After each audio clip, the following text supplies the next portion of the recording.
IAC Technical Secretariat Director, Energy Utilization Management Bureau ng Department of Energy. Magandang umaga po sa inyo, Director Patrick. Si Zander po ito. Magandang umaga, Sir Zander, at saka sa mga nakikinig at nanonood ng iyong programa. Opo, bilang eksperto po pagdating sa enerhiya, papaano ho namin, in layman's term po sir, papaano ho kami makakatulong para makapagtipid ho tayo ng energy? So sige, kung mamarapati nyo lang, tulad nung binanggit ng ating mahal na Pangulo, actually, nung Lunes, nagkaroon siya ng address. Opo. At kinausap niya ang ating mga kababayan na magtulong-tulungan tayo sa pagtitipid, halimbawa, at pag-energy savings nga tayo. Dahil sa mga nangyayaring development sa pandaigdigang merkado ngayon, nag-ito siya ng direktiba. Sa pamahalaan, kung babalikan natin, sinabihan niya na ang pamahalaan magtitipid. Nabanggit rin halimbawa na baka mag 4-day work week pa tayo or mag-work from home.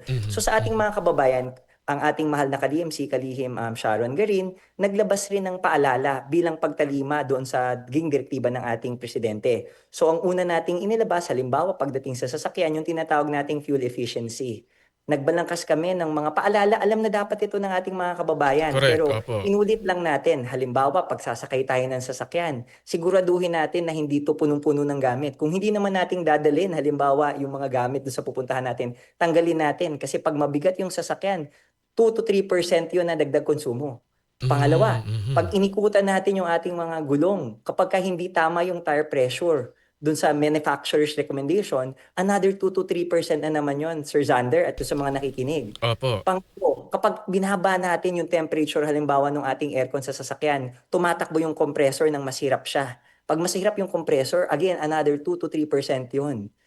At yung pang-lima, kapag ka tumatakbo tayo, i-observe natin yung speed limit. Kasi kapag ka lumalagpas tayo ng 60 or 80 kilometers per hour, may additional drag siya sa sasakyan, another 2 to 3% yun. So suma total sa mga nabanggit ko lang, 10% at least ang matitipid ng ating mga kababayan. Pero wala pa ring tatalo kung meron tayong pagkakataon, lumipat na tayo sa mga electric vehicles. Sa hybrid electric vehicles po, tulad ng ating parating binabanggit, pag lumipat po tayo doon, 20% less po ang konsumo nito pag nag-hybrid tayo or HEV.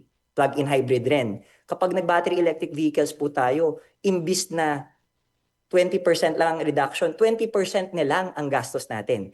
Lagyan natin ng figures to, Sir Sander, sa mga nakikinig. Opo. Kung ikumpara natin sa traditional na sasakyan, pag tayo ay nag-electric or battery electric vehicles, kung 5 piso kada kilometro ang ating conventional na sasakyan, pagdating po sa mga battery electric vehicles, nasa piso and 1 peso and 71 centavos lang per kilometer. Pag hybrid naman po, 3 pesos and 50 lang. So agad-agad meron na po tayong makukuhang savings. At lahat naman ng po ito napatunayan na natin. Ngayon, para po sa mga kabahayan, dahil hindi lang naman po pagtitipid or savings sa ating sasakyan ang pinopromote natin Ngayon, pati sa kuryente.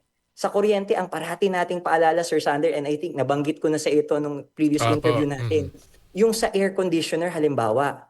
Yung air conditioner natin, kada degree na mas mataas siya sa 18 degrees halimbawa, o mas mababa siya sa 18 degrees Celsius, yung sinasagad natin yung lamig, nakakadagdag siya ng 10% sa konsumo Kaya ang recommended halimbawa ng ating DOE, iset natin sa 24 degrees Celsius. Kasi kada 23 plus 10% siyang dagdag konsumo, 22, 20% na. So yun yung unang pwedeng gawin. I-adjust natin yung thermostat. Pangalawa, simpleng-simple. Every week, linisin yung aircon filter. Kasi pagka madumi yung aircon filter, again, another 5-10% siya na nakakapagpahirap sa compressor. At ito yung nakakalimutan natin ng mga kababayan natin na ipa-maintenance yung ating aircon. Pag yung maintenance po, pwedeng gawin yun at least twice a year. Kasi pag madumi po yung compressor na mismo, hirap po yung ating aircon.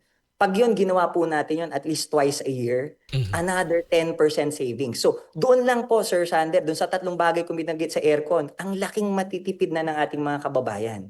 At yun lang Opo. naman ang ating paalala dito sa DOE. At hindi lang naman po ang DOE ang inaatasan nito, maging yung ating buong pamahalaan. Kasi sa pamahalaan, tulad nga po ng binanggit ko, naglagbas ng paalala ang ating kalihim Sharon Garin na dapat tumalima tayo at least 10% ang ating masisave sa kuryente, maging sa gasolina. Opo, ito yung ating yung panawagan din po ni Secretary Green, yung 10% reduction sa fuel at electricity consumption. Director Aquino, paano ho yung halimbawa mga wala naman pong aircon? Halimbawa po ang kanilang appliance po ay electric fan, ref at TV.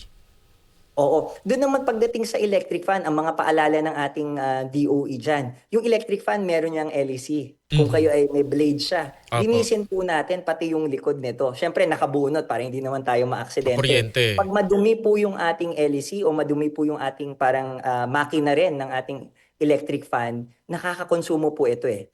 Tapos yung simpleng bagay na kapag hindi naman po natin ginagamit yung ating appliances, bunutin, meron po tayong tinatawag na phantom load o yung standby power. So yung mga appliances po natin, pag nakita nating merong ilaw pa siya kahit di natin ginagamit, bunutin po natin or kung may power strip, i-switch off po natin.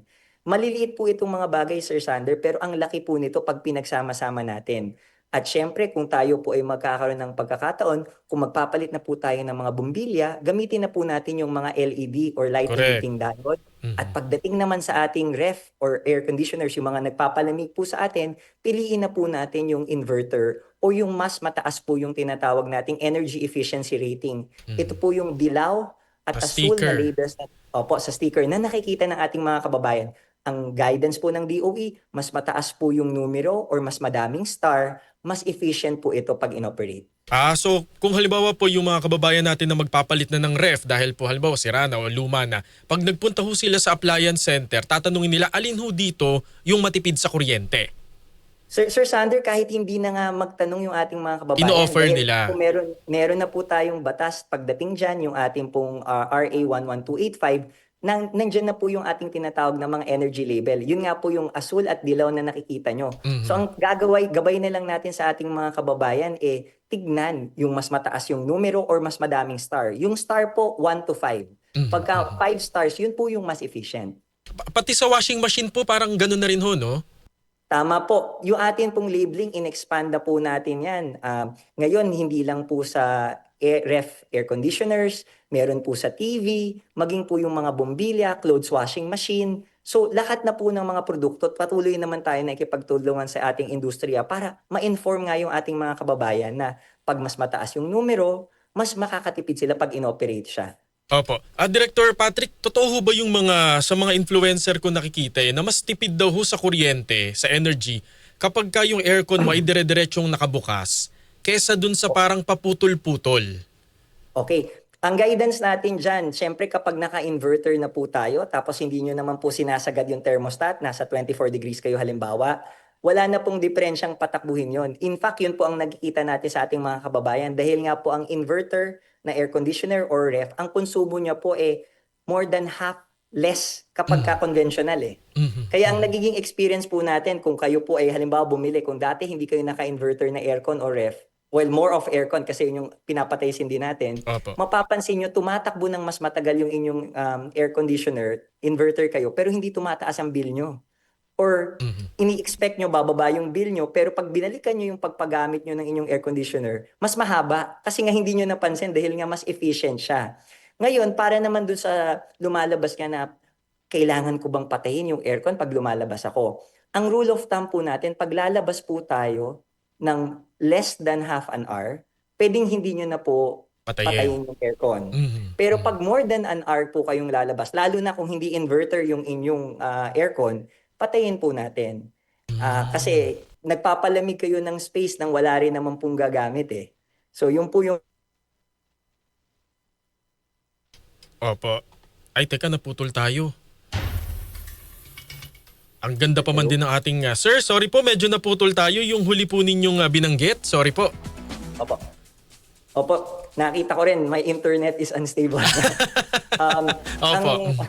Ang paalala natin sa ating mga kababayan, kung lalabas rin naman po kayo ng hindi more than 30 minutes, patayin na po natin yung aircon. Pero ang disclaimer lang po natin, kasi hindi rin nababanggit to paminsan sa mga influencer, may mga iba pa pong factor kasi na nakaka-contribute para dun sa paglamig halimbawa ng kwarto. Yung kortina, yung sinisigurado po natin na meron pong tamang seal po yung kwarto, wala Tama. pong bukas na bintana, Tama. wala pong awang yung pinto. Lahat po yun kasi sama-sama po natin dapat gawin. At yung isa pa, pwede pong bisitahin halimbawa yung mga website ng ating mga electric cooperatives, Meralco, meron pong gabay doon or computation na yung aircon po dapat akma doon sa gamit ng kwarto, doon sa square meters niya, dahil ganun po dapat siya, right size po yung ating aircon doon sa paglalagyan at paggagamitan nito.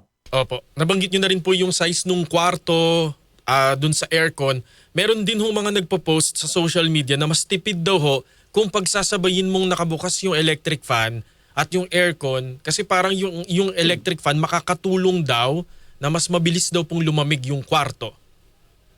Yung mga ganun, Sir Sander, pwede naman siyang pagsabayan. Kasi ang nagiging value ng paggamit po ng kasabayan ng aircon sa electric fan, lalo na sa simula, yung circulation ng hangin.